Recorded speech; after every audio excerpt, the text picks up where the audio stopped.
Hey guys, welcome back to Fast Fix. In this video, we're going to show you how to get PayPal credit or debit Mastercard. So make sure to watch the video till the end so you won't miss any of these steps. First up, open your browser and go to your PayPal account. Make sure to sign in with your account here. Now here on the main dashboard, what you're going to do is click on the tab which is Pay and Get Paid tab.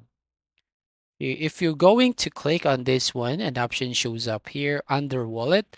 So you just have to click on PayPal Business Debit Mastercard right here to get this card. So you're going to click on that and then you're going to go here on this page, Business Debit Mastercard. So as you can see, instant access, earn rewards, shop everywhere, and get cash. So as you can see here, you just have to click on the Get Started button right there beside the Business Debit Mastercard name. So click that Get Mastercard and you'll be able to get this debit card right here. So you can see it's PayPal in your pocket. So you can do more with the PayPal Debit Mastercard.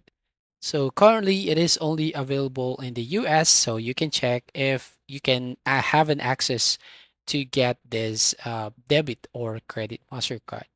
So that's it. If you find this video helpful, please consider to like and subscribe to this channel and don't forget to hit the notification bell to notify you on the next video.